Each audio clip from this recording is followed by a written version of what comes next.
प्रियंका और आप देख रहे हैं सबले बढ़िया। आइए नजर डालते हैं आज की मुख्य खबरों पर। राजधानी में बढ़ते अपराधों के बीच छत्तीसगढ़ के गृह मंत्री ताम्रध्वज साहू आज पुलिस कंट्रोल रूम पहुंचे।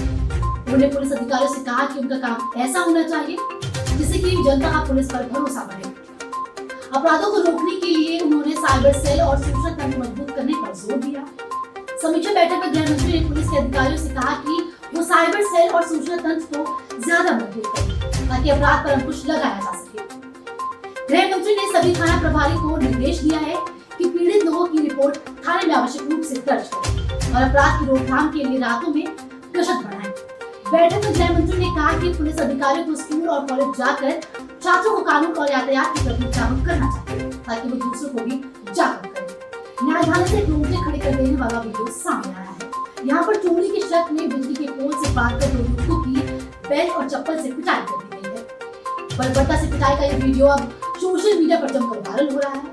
बताया जा रहा है कि इस मामले में पिटाई करने वाले लोगों के खिलाफ हत्या के प्रयास का मामला दर्ज कर लिया गया है और साथ ही 5 को गिरफ्तार कर लिया गया है। जानकारी के अनुसार बता दें कि घटना सीपत थाना क्षेत्र की है।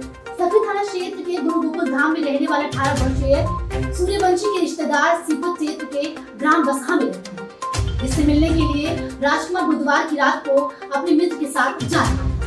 रास्ते में बाइक सीपत थाना क्षेत्र के गांव डंगनिया से गुजरते वक्त रोड पर खराब हो गई, जिस बीच 3 ग्रामीण वहां पर आ गए और गांव में चोरी करने का आरोप लगाकर युवकों के साथ गाली गलौज करने लगे। युवकों के द्वारा विरोध करने पर उन्होंने गांव में चोर आने का शोर मचा दिया और अन्य गांव वालों को इकट्ठा कर दिया और घटना को अंजाम दिया।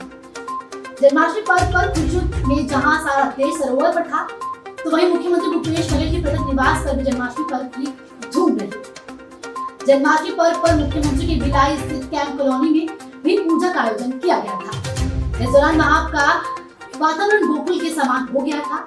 विधि विधान से की गई पूजा अर्चना के बाद यहाँ मटकी फोड़ का भी आयोजन किया गया। इस दौरान मुख्यमंत्री ने नाती यानी उनके अर्थक बाल कन्हैया के रूप में थे।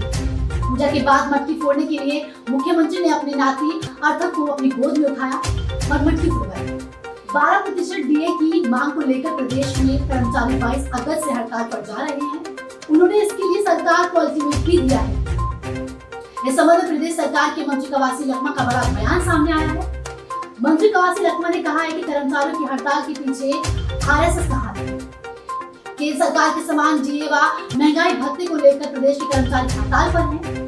कर्मचारियों को अभी 22% डीए मिल रहा था, जिसे सरकार ने बढ़ाकर 28% कर दिया है, पर कर्मचारी केंद्र के समान 34% डीए की मांग पर अड़े हुए हैं, जिसके लिए उन्होंने 22 अगस्त से अनिश्चितकालीन हड़ताल पर जाने का निर्णय लिया है। आबकारी उद्योग व वाणिज्य विभाग के प्रभारी कैबिनेट मंत्री कवासी लखमा ने बड़ा बयान दिया है। उन्होंने हड़ताल के लिए आरएस को जिम्मेदार ठहराया है।